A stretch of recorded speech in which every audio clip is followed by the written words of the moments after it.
Au nom du Créateur, Dieu Hak, la vérité, salutations, victorieux céleste, lis au nom de ton Seigneur. Je veux passer des revues et des infos à la frappe sismique.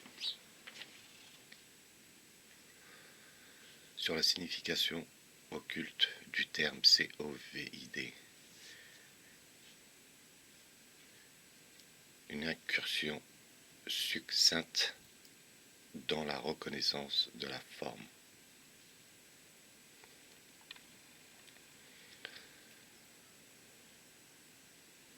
Le terme COVID est-il censé être lu en hébreu? Est-ce que cela signifie être possédé par un esprit maléfique? Solve et coagula.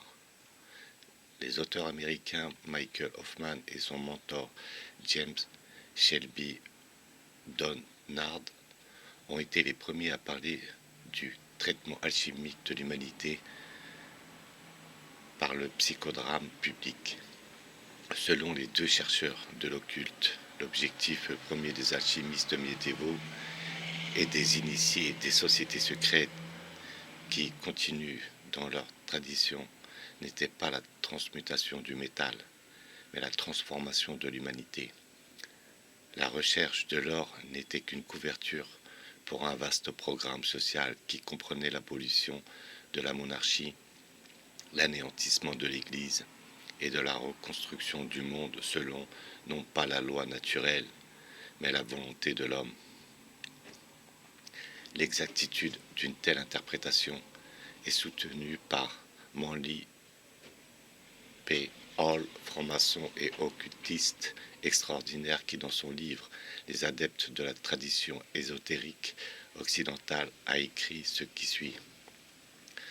La tradition alchimique contient tous les éléments d'un programme mondial d'illumination et de réforme. Il suffit d'une connaissance superficielle de la philosophie et de la littérature de l'alchimie pour se rendre compte de l'ampleur de ce projet caché. S'il s'était agi d'une simple science de la transformation des métaux, les maîtres de cet art n'auraient pas eu besoin de s'écarter de la chrétienté et de se réfugier dans l'islam. Un Hall MP, les adeptes de la tradition ésotérique occidentale. Le laboratoire d'alchimie devient le sanctuaire des sciences spirituelles, prenant la place des sanctuaires en ruine des anciens mystères. Comment l'homme et l'humanité étaient-ils censés être changés? Les étapes du processus alchimique sont toujours les mêmes. Identifier un agent dissolvant qui pourrait briser l'ordre naturel des choses.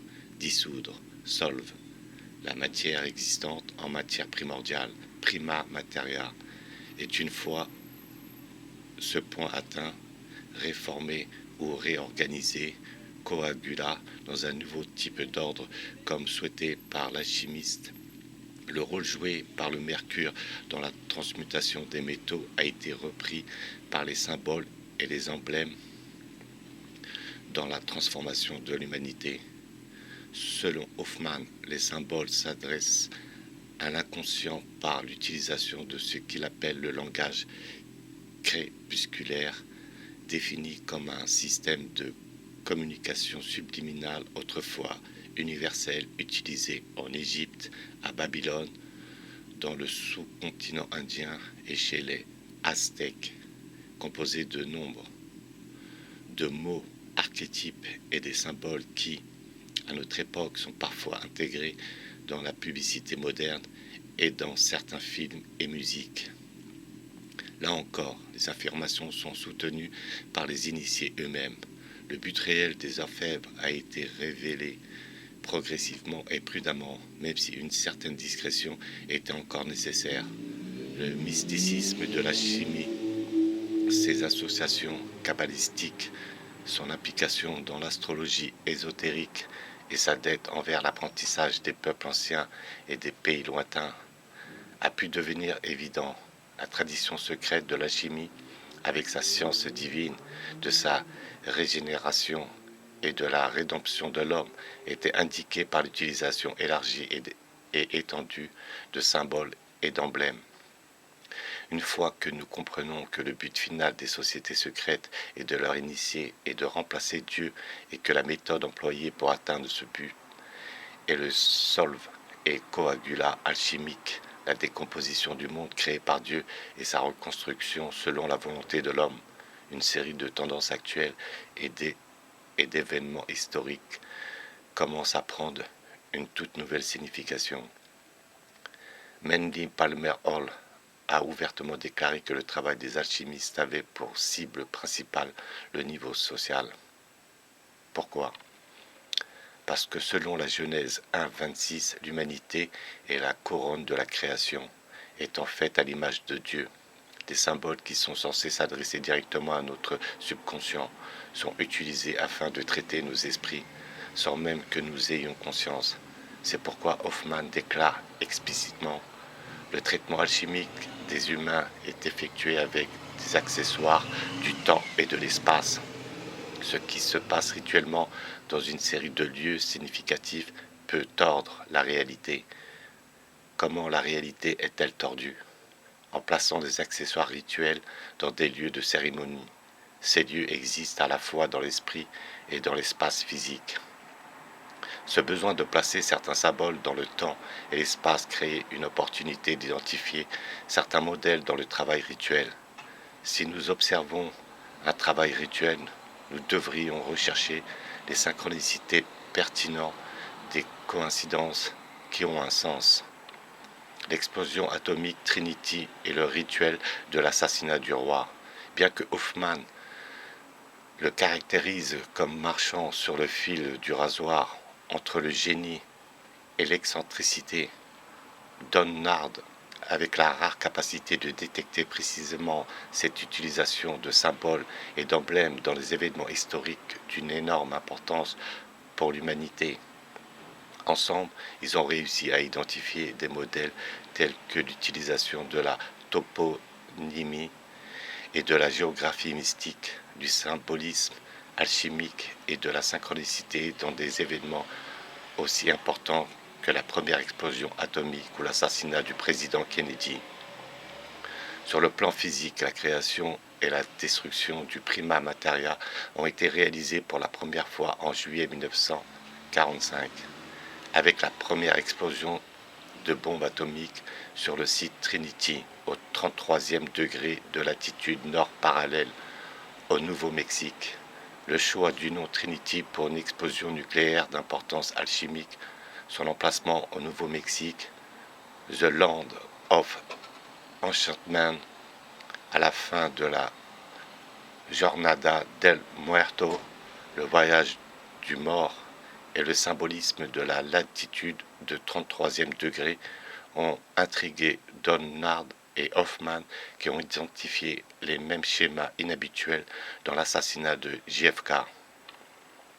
Les synchronicités associées à l'assassinat du président Kennedy à Dallas ont déterminé Donnard et Hoffman à coécrire un essai intitulé King Kill 33, qui, entre-temps, est entré dans la culture populaire par la voix improbable de Marilyn Manson, un soi-disant sataniste.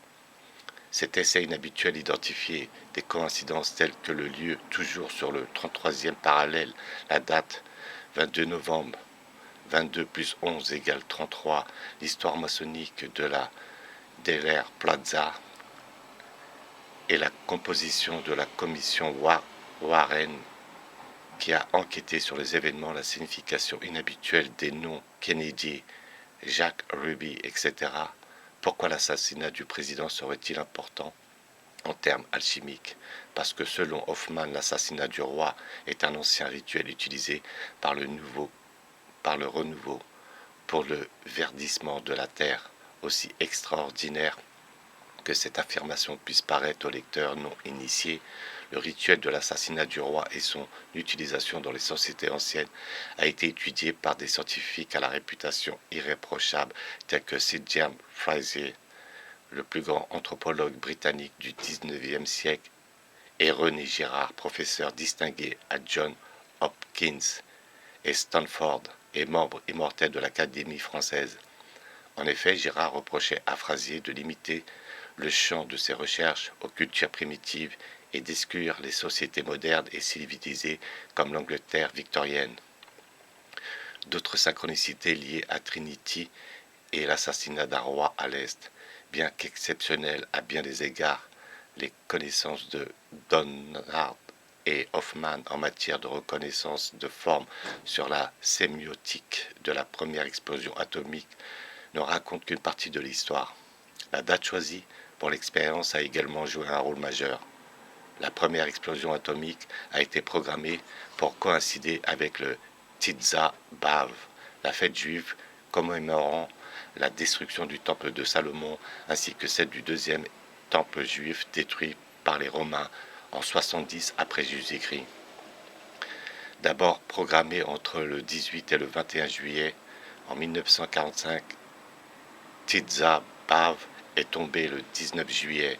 L'explosion s'est finalement produite le 16 juillet à la demande expresse du président Truman afin de coïncider avec le début de la conférence de Potsdam où le président américain espérait impressionner Staline par la puissance des nouvelles armes américaines. On ne peut s'empêcher de penser qu'il y a quelque chose de bien plus sinistre en jeu qu'une simple coïncidence dans la programmation de l'essai Trinity qui sera atomisé le jour commémorant la destruction du premier et du second temple. Selon J. Robert Oppenheimer, lui-même le père de la bombe atomique et parrain du site Trinity, il s'est inspiré du saint sonnet de John Donne, « Battez mon cœur, Dieu a trois personnes ». Ajouté au poème l'effet incroyable mais précis qu'Oppenheimer était un descendant direct du rabbin Judah Loewy de Prague, le créateur du golem, et que John Donne était un poète avec une connaissance complète de la théorie alchimique générale, dont les figures se réfèrent aux doctrines philosophiques, occultes et mystiques associées aux pratiques et théoriques alchimiques, et vous commencerez à avoir une meilleure image des forces à l'œuvre et de la sémiotique de l'explosion nucléaire de 1945. En ce qui concerne le deuxième ingrédient de la transformation alchimique de l'humanité tel qu'identifié par Donnard et Hoffman, le rituel du meurtre du roi, nous attirons l'attention du lecteur sur les événements qui ont précédé l'assassinat du président Kennedy. Plusieurs décennies auparavant, le tsar Nicolas II, le dernier empereur romain selon la tradition orthodoxe russe, avait été assassiné avec toute sa famille dans la maison Ipatiev d'Ekaterinbourg, un lieu portant curieusement le même nom que le monastère Ipatiev où la dynastie Romanov a été choisie pour la première fois pour gouverner la Russie en 1613. Les détails macabres de l'assassinat, tels que les mystérieuses inscriptions sur les murs de la chambre où la famille a été assassinée, documentées à l'époque par le journaliste britannique et correspondant du London Times, Robert Wilton, dans son livre The Last Day of the Romanov, ont conduit les enquêteurs russes à prévoir d'entreprendre une analyse psychologique et historique pour établir si le meurtre de la famille royale russe n'était pas rituel.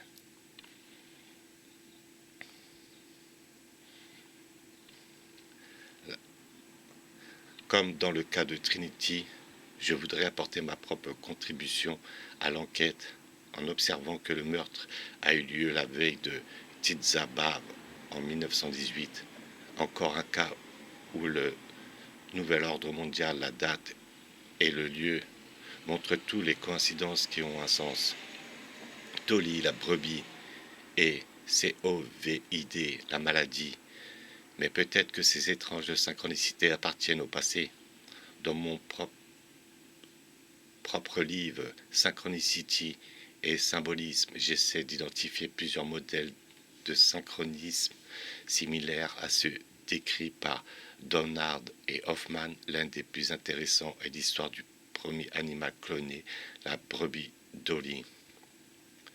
Mon attention a d'abord été attirée sur l'histoire de Dolly parce que le premier clonage d'un animal a été effectué dans le petit village écossais de Rollsin. célèbre bien sûr pour la chapelle de Rolsyn.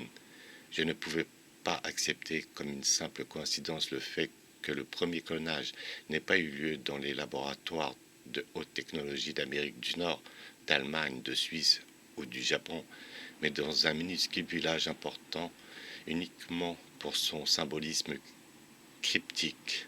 Non seulement cela, mais l'Institut Roslin, où le clonage a été effectué, a été créé précisément dans ce but. Pourquoi le premier clonage animal est-il important? Parce que, pour la première fois, l'homme pouvait prétendre qu'il avait créé un animal par lui-même, égalant ainsi l'œuvre de Dieu, un événement d'une importance énorme dans le processus alchimique. Le choix du site de Roslin ne pouvait être la seule synchronicité associée à un événement aussi important que la création du premier animal par l'homme. En suivant les conseils d'Hoffman pour identifier les mécanismes rituels, j'ai commencé à rechercher d'autres coïncidences qui ont un sens, et c'est avéré que dans le cas de Dolly, le nom avait également une signification cachée. Selon la version officielle publiée par l'Institut Roslin, le nom a été choisi parce que l'ADN de Dolly provient d'une cellule de la glande mammaire. Elle a été nommée d'après la chanteuse de country Dolly Parton. Cependant, transcrit en hébreu et lu en conséquence de droite à gauche, Dolly devient Ilod, où cela ne devrait rien signifier, n'est-ce pas? Sauf que a un sens très approprié. Il signifie nouveau-né ou nourrisson. La prononciation hébraïque de Ilud, O et U étant représentées par la même lettre hébraïque, je n'ai pas connaissance que quelqu'un ait déjà mentionné cette version. La version officielle de Dolly Parton n'est rien d'autre qu'une moquerie de l'ignorance du public, la ruse et la moquerie étant le nec plus ultra des sociétés secrètes. Bien sûr, la sélection d'un mouton comme premier animal à cloner n'a pas non plus été accidentelle. Il convient également de mentionner la date choisie pour la première annonce publique du clonage, le 22 février 222 1997. Pourquoi un nom hébreu pour le mouton? Parce que les Hébreux est la langue de la Kabbale et que selon Albert Pike, le philosophe prééminent de la franc-maçonnerie, la Kabbale est au centre du symbolisme de toutes les sociétés secrètes. Toutes les religions vraiment dogmatiques sont issues de la Kabbale et y retournent tout ce qui est scientifique et grandiose dans les rêves religieux des Illuminati, de Jacob Boehme, de Swedenborg, de Saint-Martin et d'autres est emprunté à la Kabbale. Toutes les associations maçonniques lui doivent leurs secrets et leurs symboles. Pour revenir à l'actualité, le 11-02-2020, le directeur général de l'Organisation mondiale de la santé a annoncé que la nouvelle maladie causée par le coronavirus est précédemment appelée par différents noms comme SRAT-2 ou pandémie de coronavirus sera appelée COVID-19. Passons maintenant au coronavirus. Tout d'abord, nous avons un nom pour la maladie, COVID-19. Je vais l'appeler COVID-19. Selon les directeurs convenus entre l'OMS, l'Organisation mondiale de la santé animale et l'Organisation des Nations Unies pour l'alimentation et l'agriculture, nous devions trouver un nom qui ne fasse pas référence à un lieu géographique, à un animal, à un individu ou à un groupe de personnes et qui soit également prononçable et lié à la maladie. Avoir un nom est important pour éviter l'utilisation d'autres noms qui peuvent être inexacts ou stigmatisants. Cela nous donne également un format standard à utiliser pour toute future épidémie de coronavirus. Depuis lors, tous les médias partout dans le monde ne cessent de répéter le terme dans une sorte d'invocation rituelle. COVID. COVID est censé être un acronyme provenant de Coronavirus Disease et de l'année où il a été enregistré pour la première fois, 2019. Cependant, que se passe-t-il si nous étudions COVID selon l'algorithme Dolly-Elod mentionné ci-dessus? Il y a de fortes chances que les lettres hébraïques inversées ne renvoient à rien de significatif, n'est-ce pas? Après tout, Dolly n'est peut-être qu'une étrange coïncidence. Eh bien, coïncidence ou non, selon la même règle, COVID devient divok, transcrit comme en hébreu, et cela signifie en fait quelque chose. Cela signifie la possession par un esprit maléfique.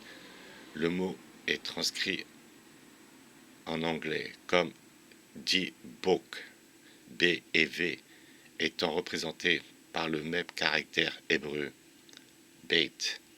Pour mieux comprendre ce qu'est un dibuk, nous allons nous soumettre à une autorité non moins importante que le professeur Yoran Bilou, professeur de sociologie et d'anthropologie à l'Université hébraïque de Jérusalem et lauréat du prestigieux prix Israël 2013.